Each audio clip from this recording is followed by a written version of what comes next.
Hey everybody, Signet here with the Bullish Bears. I want to try something new and want to change the conversation to uh, a whole different focus. So in this video series, we want to discuss building a trading plan. In the market, we need a plan to make a consistent effort at trading. And so this video is going to cover the steps needed to build a trade plan that is personalized to you and that meets your needs and your goals. The thought behind this is that I can't build your trading plan. You can't go out on the web and find a pre-built trading plan that would work for you and have a lot of success with it. And the reason why is because a lot of the things that go into building a trading plan really are customized to the individual. Your risk, your account size, the time you can spend looking at charts during the day, whether you have a day job, all of these different things combined make it very difficult to just go out into the world and try to find a plan somewhere. And so instead, what I wanted to do was kind of teach what goes into a plan and how to build a trading plan. Now, the unique thing is you don't need to have just one, right? You can have multiples, but the idea is that you would have something concrete and structured that you could refer to before you take the trade or after you take the trade to either review how things went and look for ways that you could change it, or to determine if it's even if the trade is setting up for you to even get into it. All right, so let's go ahead and move through here. The topics that we're going to cover are account size, trade goals, your trading time frame, the time that you expect to stay in the trade. The reason I did not make a trade plan video is because I can't make your trading plan. Like I had said, every trade plan you have tried that was made from someone else has failed you for a very simple reason. It was not built for your needs. The critical components that are the building blocks of a master trading plan come from a defined risk and trade value that fits your account and fits your risk tolerance. Through these slides, I have listed the components of a trade. All these answers have to be successfully covered to be consistently profitable. We're also going to cover what to trade, entry conditions, trade management, exit criteria. Now, when I say what to trade, there's options, futures, shares, there's equities, indexes, pairs. Entry conditions come down to the trade you want to take. Are you trading a momentum strategy? Are you trading using an expiration strategy? The multitude of trading strategies and trade entries are one of the reasons people fail as traders. You have to develop a very specific trade with detailed reasons for getting into the trade. Then, when the trade is presented, you can take it with full confidence. Is the strategy something that you can do with the time you have in your day? Is the strategy something that fits your account size? Trade management comes back to how you deal with profit or loss. Can you scale into the trade? Can you scale out of the trade? Do you have time in the day to check any alerts that may pop up on the trade? Can you get away from your job to check the charts or perform any trade management? Exit criteria is all about knowing before you get into the trade where you are going to get out of the trade. Where is your max pain and what is your target profit goal? Can the market actually reach that goal? Do you need time to go by to be profitable, or do you need price to move? All of these things need to be covered. We'll also talk about back tests, paper trade, trade records, and trade review. When we think of backtesting a trade, we think about fancy software that can evaluate the results of a specific strategy, but we need to also recognize the probabilities in the trade. We need to determine if this trade strategy is a fluke, if it is only part of a specific market condition, if there is a high probability of success. Using the Analysis tab can help to identify the weakness in the trade from volatility, for example, and can help to highlight where to take profits. We need to paper trade a strategy until it is something we fully understand. Trading something just because all the steps are there is not good enough. It's okay to help you make some money while you learn, but that should not be good enough for your trading life. No matter what the strategy is, you must have a solid understanding of the steps needed to be profitable and recognize where mistakes can be made. This gives you an opportunity to recognize where danger is and to learn how to avoid it. Trade records are very important. Not only do you need to be ready at tax time, you also need to record your trades to help you identify where your errors are. Help you to recognize when you're leaving too much money on the table and where you can increase your profitability. Trade records are critical in developing a perfected trade strategy and a consistent trade pattern. By recording your trades, you are able to review later and identify when you are leaving too much money on the table or when you have a failure in the strategy. For example, are you good at short trades? Are you having problems trading ETF products? Recording the trade and reviewing the trade later can help you recognize these and other errors. Trade review is tied directly with trade records. When recording the trade, you need to do it when things are still fresh in your mind. What are the conditions for the trade? When you had to manage the trade, what were the reasons?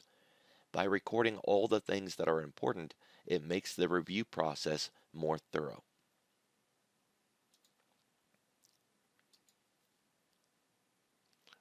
So let's talk about account size. This deals with possible trade tactics like offensive trades and defensive trades. The ability to fade into or out of a trade comes from the account size. Can you trade around the PDT rule? Do you have an offshore account that allows you to trade around PDT, or is your account so large that you already don't have to worry about PDT? Can you fade into the trade? Can you fade out of the trade? With offensive trades, these are trades that are aggressive. These trades anticipate price action. Defensive trades are passive. They're trades that stay away from price action. So take the time to really look at the account you have. Recognize the facts for what they are. With a small account, you are limited in what you can trade and how you can trade it.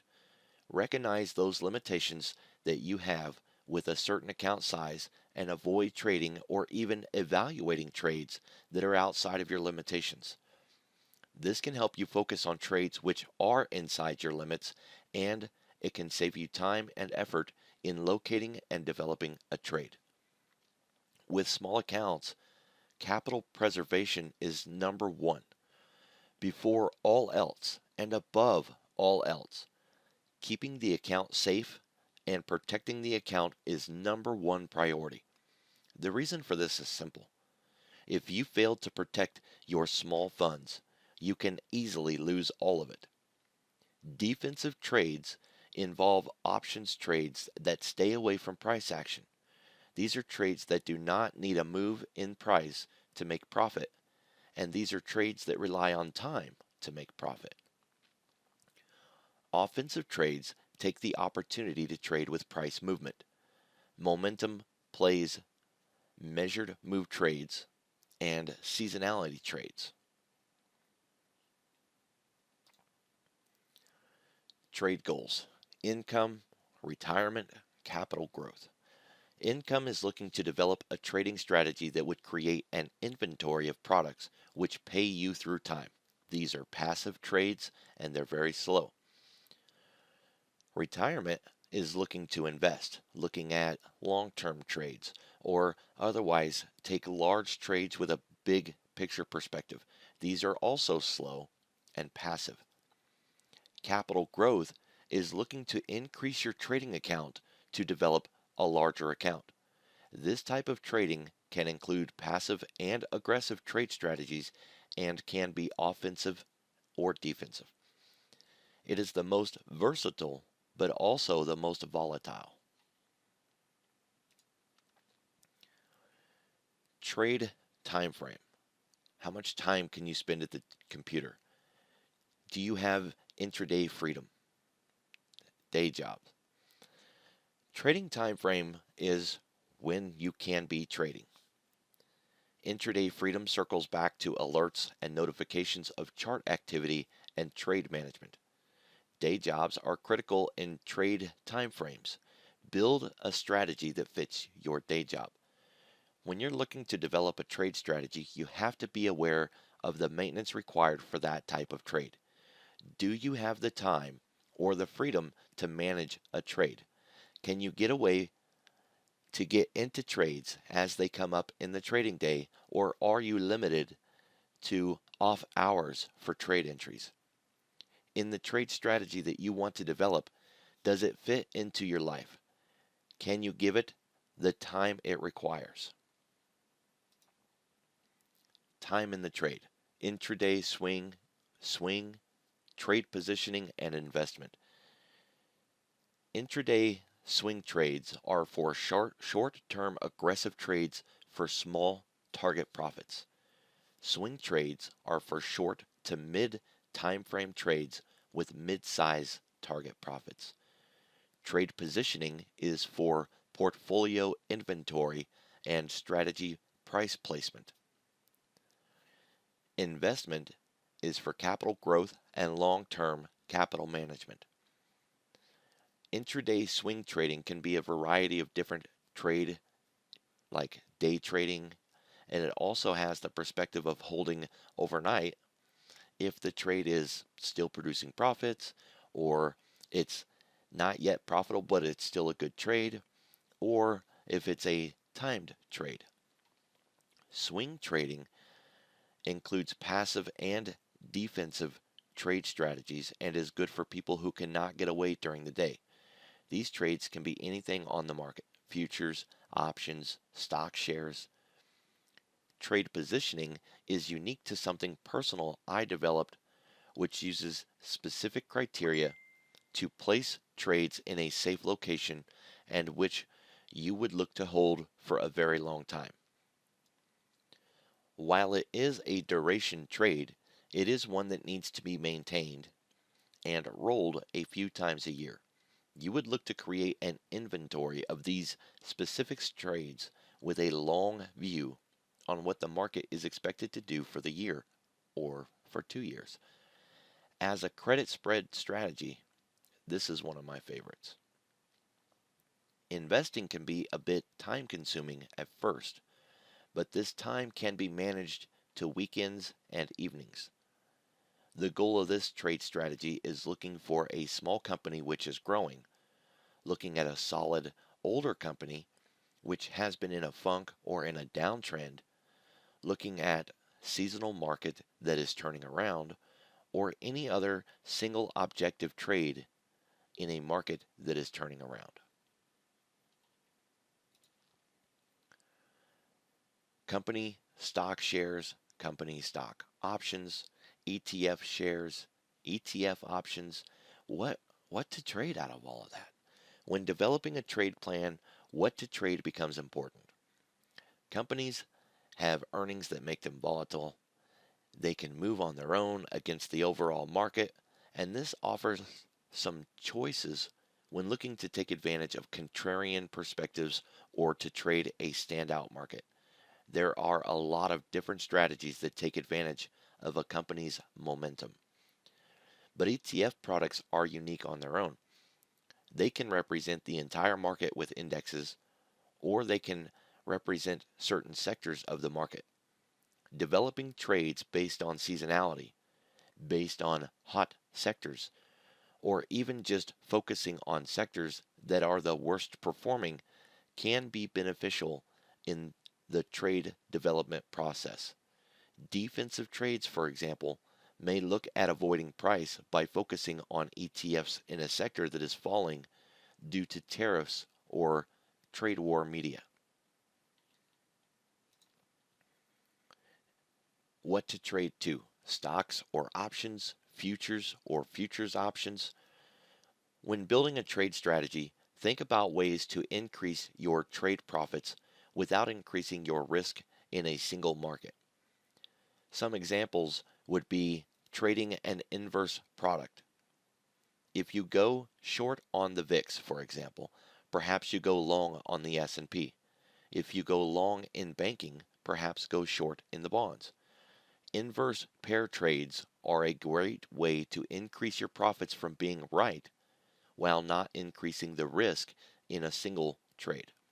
Futures and stocks can be treated as a swing or as an intraday trade, and this opportunity should be thought out with a focus on what your trade goal is. Build a trade strategy using the products that offer you what you need most.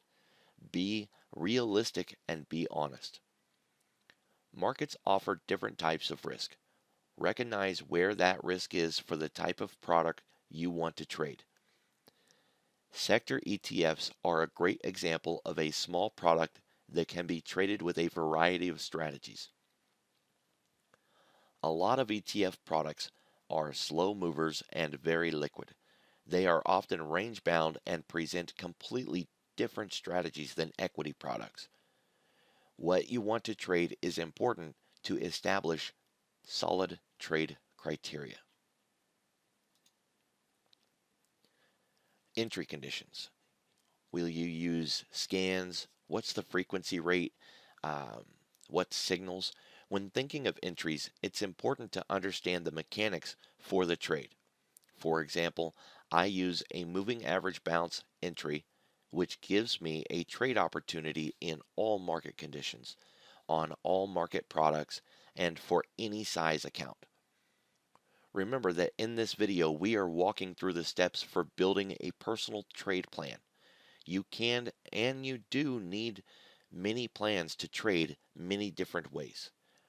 Is the trade something you can scan for? What are the conditions to identify a trade? How frequent is the trade setup? Does it fit your account size and your trade time limits? Are the trade signals clear? Is there anything that is uncertain? Can the entry rules be cleared up? All of these things are parts of the trade conditions. Trade management. Target profit zones, fades, time, rolling. Is this a trade that can be salvaged if things go wrong? Is there a way to manage the trade and find salvage value? Can you roll the trade even as a loser, but also as a winner? Can you fade into or out of the trade? Is PDT a problem? How is the trade profitable? Is time a factor, like a credit spread? Or do you actually need the price to do something? When exiting the trade, what is the exit criteria? Are you looking for a specific profit target? Is this a trade that will just be rolled and rolled like a duration trade? What are the conditions for getting out with a losing trade? How do you know what the trade is, and is there a way to salvage the trade? Backtest. Analyze probability, statistical significance. When looking at backtesting a trade strategy, you need to think about the probabilities of the trade. What is the statistical significance of the trade? And what that means is, if you placed this trade 1 million times, would it be a profitable trade strategy at the end? Does it have a high win rate? Does it have a high enough win rate for the probability of success that was calculated for the trade. Did the Analyze tab show any weakness in the trade? What is most harmful to the trade other than getting the direction wrong? How does volatility play into the trade? How does time affect the trade? Paper trade. Special skills, trade orders, muscle memory. When setting up or executing the trade, does it require any special skills? Are the mechanics for the trade something you can easily do in the time needed to get into the trade? For an example, day traders, they need to be quick to get into and out of the trade. There are different ways that trades can be entered. Which way are you comfortable with? Does this trade use any tools that are unfamiliar, like the DOM or the active trader? Do you understand all the parts of the trade, and can you perform these steps 100% every time? Can you use hotkeys? Can you develop muscle memory for the hotkeys?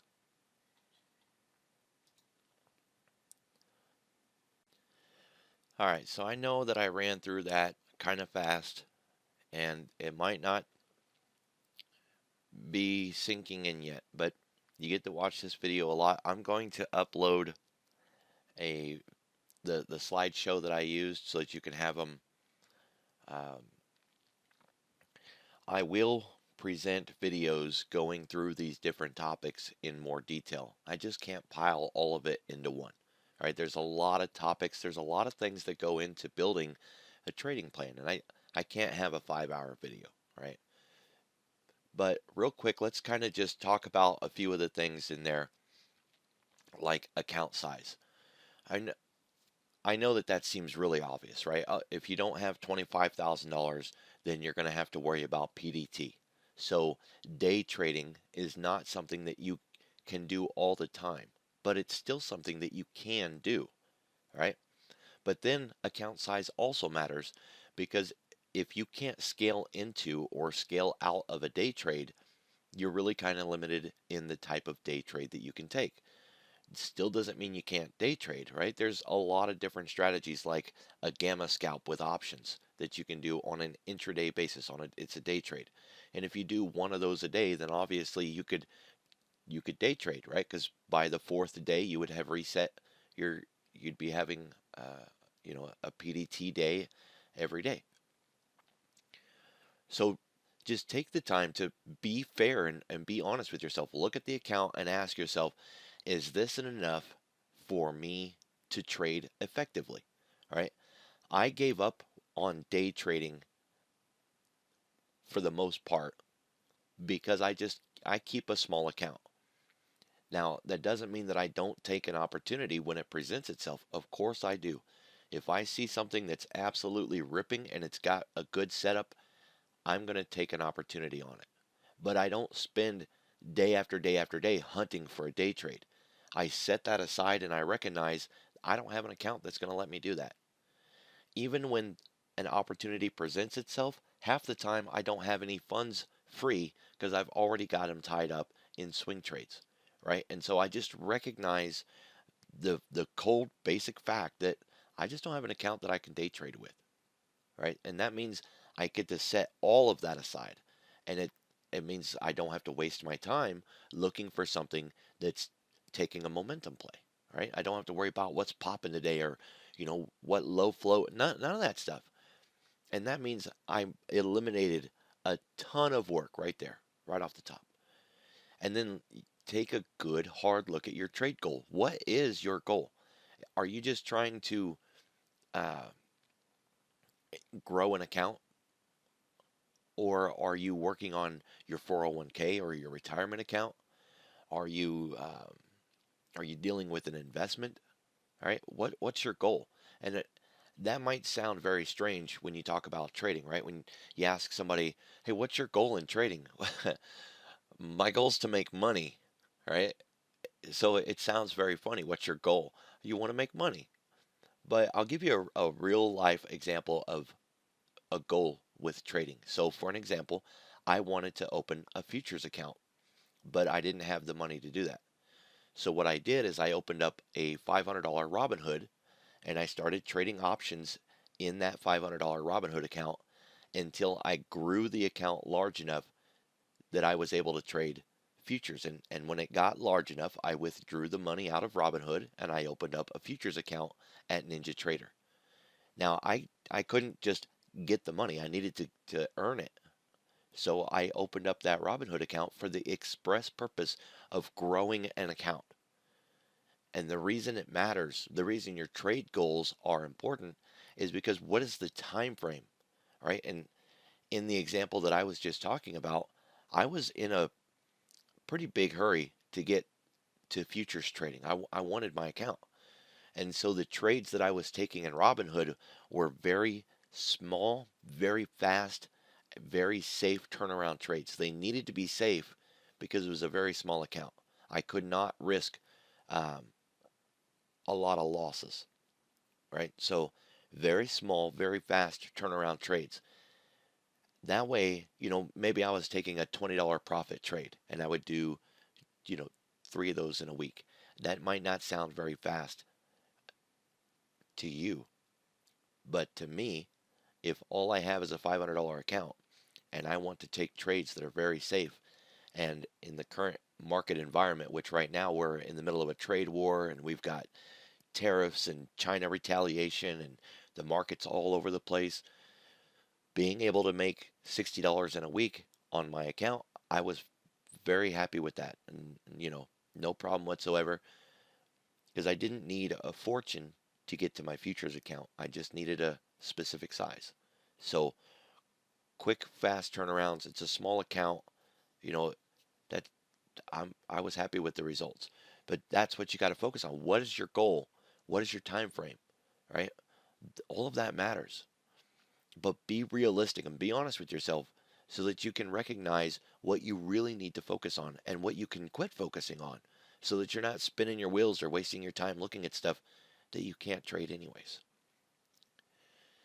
Now, another thing that I talked about in the video was what to trade, like sector ETFs and index ETFs and equity products or futures or options futures.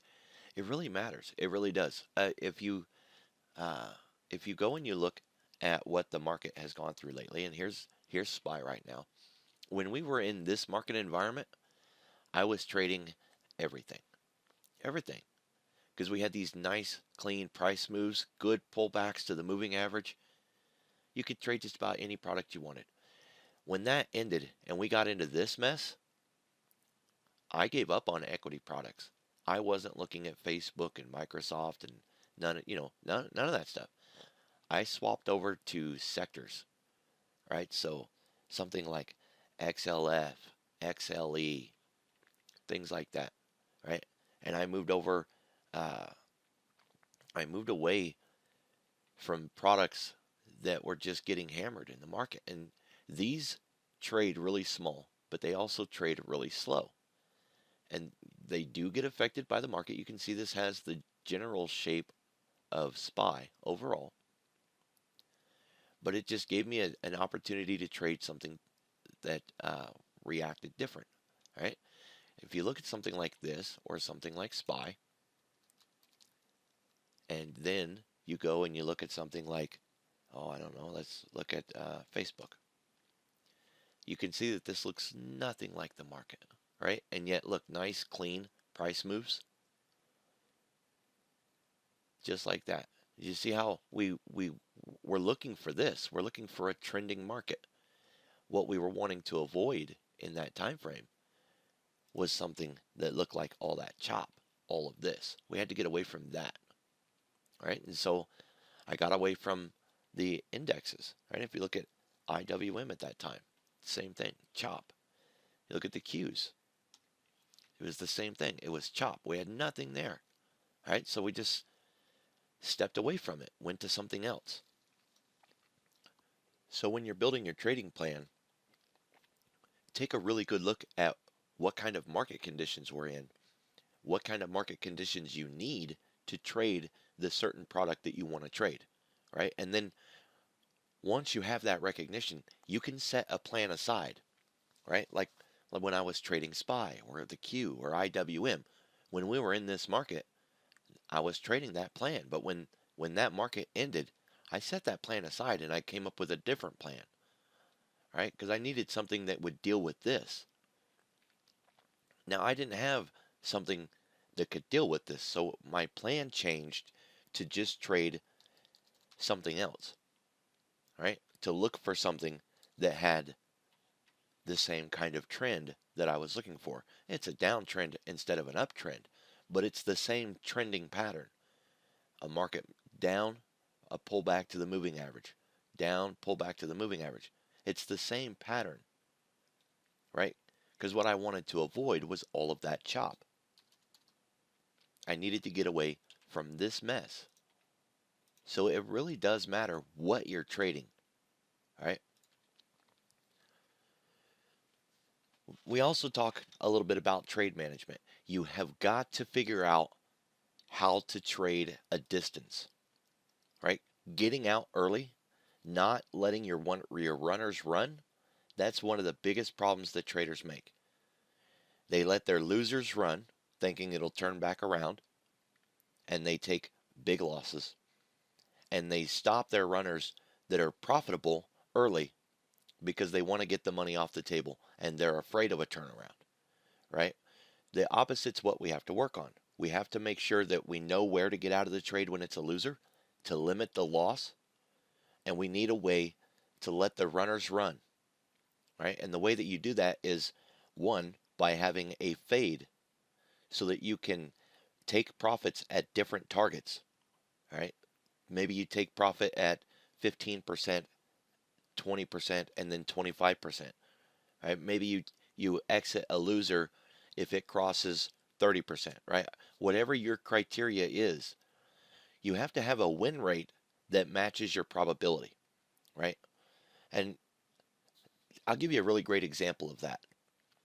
When you build a credit spread, for an example, most credit spreads are asymmetrical trades.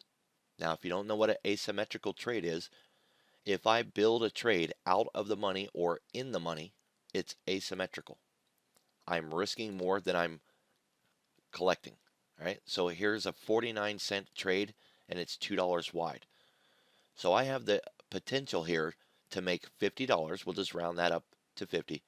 I have the potential to make $50, but I could lose 150 in this trade. So what is that? Like a 3-to-1 trade? I'm going to risk 3 to make 1. Now there's nothing wrong with that. There's a time and a place for that.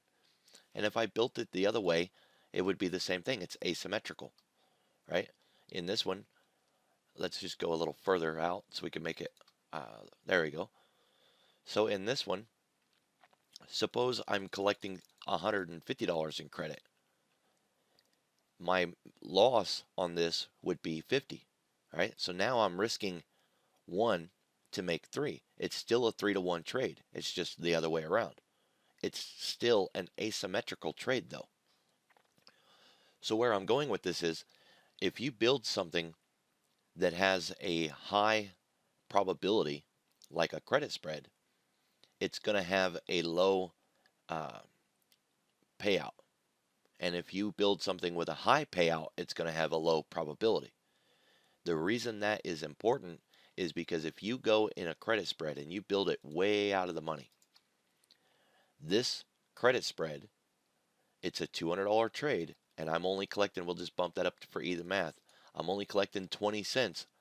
There's $180 at risk to make that $20, right? Again, there's nothing wrong with this trade, but here's the problem. You could win this trade 10 times in a row, 11 times in a row.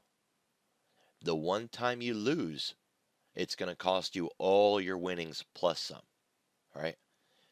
So the problem here is you could have a really, really high win rate, and yet that losing trade, you will get one sooner or later, and that loser is going to wipe out all those gains plus some. So you can't just focus on having a high win rate. That's not good enough. On the other side of that, you can't just focus on the payouts, because if you don't have a high enough win rate, then it doesn't matter what your payout is. And another great example of that is trading a naked option, for an example. So here with this naked option, if I bought the 288 and it moves, well, let's go up into the front so we can have better mathematics here. If I bought this 90-cent option, right, we'll just bump it up for easy math, and the market moves $1, I could sell that option for, we'll call it $1.30. So that's 40 cents. If the market goes against me $1, I could sell it for 60 cents. All right, so I'll lose 30 or I'll gain 40. That's what would happen in $1 one way or $1 the other way. Now that's not too bad, but I'll show you a better one. If we go to XLF right now, XLF has had gamma loads, some really nice gamma loads. All right, so right now we've got a gamma load here at 65 cents. So if I was to buy this put at 35 cents, if the market goes against me $1, then I could lose, we'll call it 37 cents. I could lose 30 cents. If the market went my way $1, then I could make, what is that, 80 cents.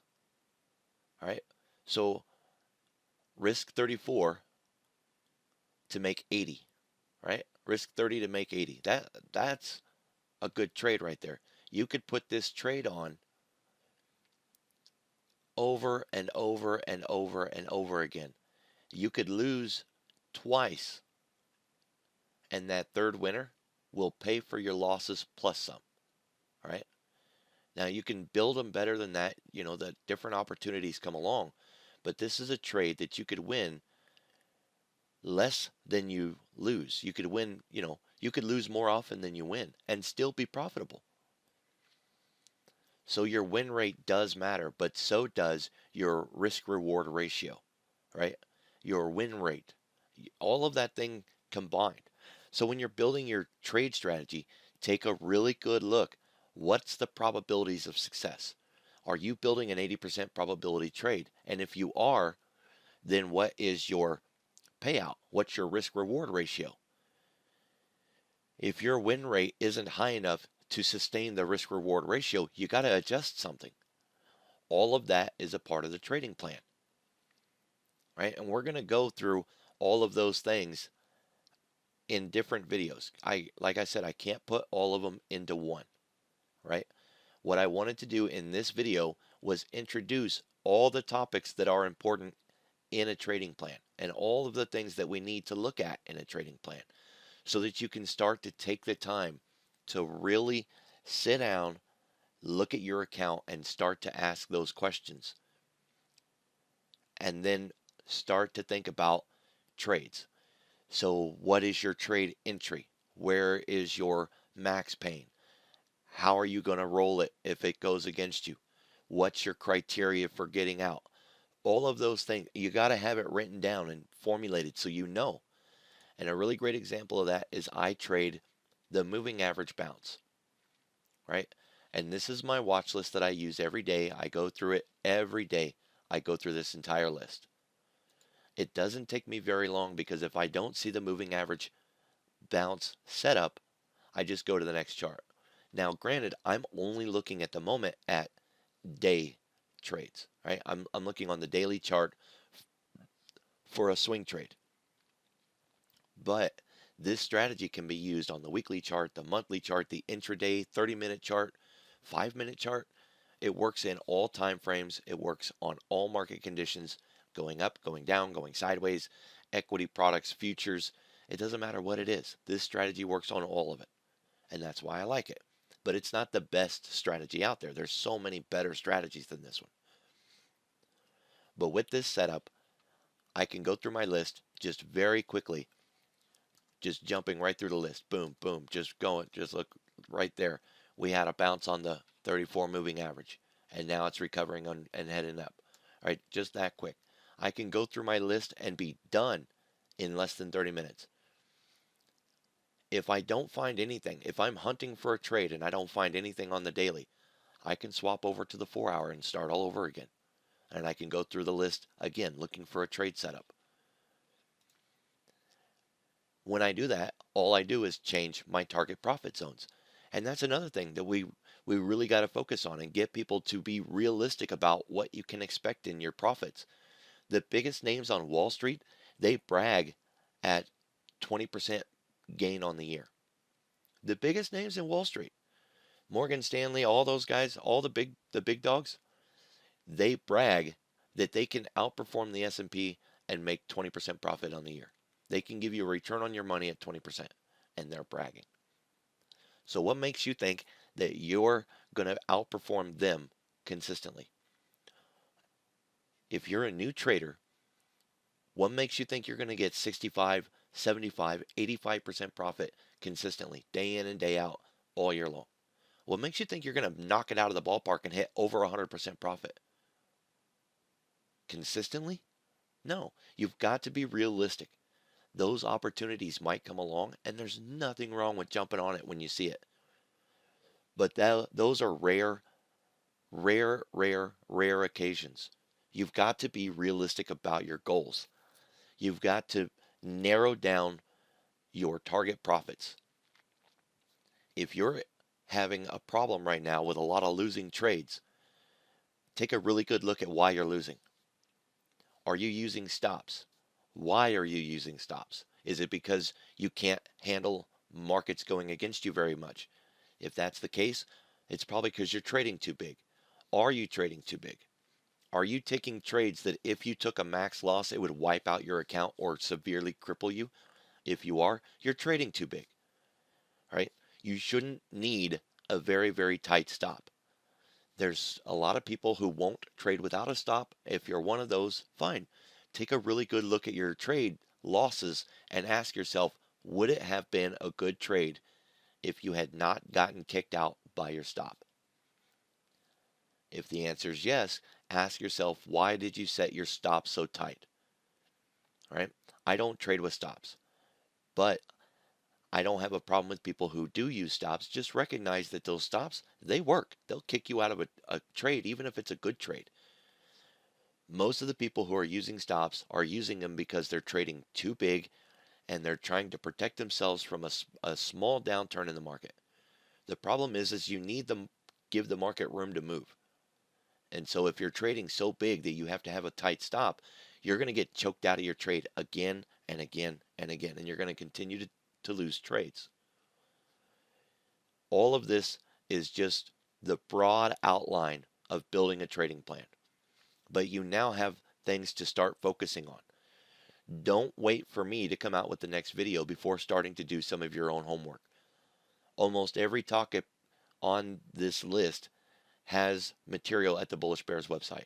So if you go in there and you start searching on our website, you're going to find a lot of these answers. All right. So I want to thank you for watching this video. I look forward to seeing you at the next one. Have a good day.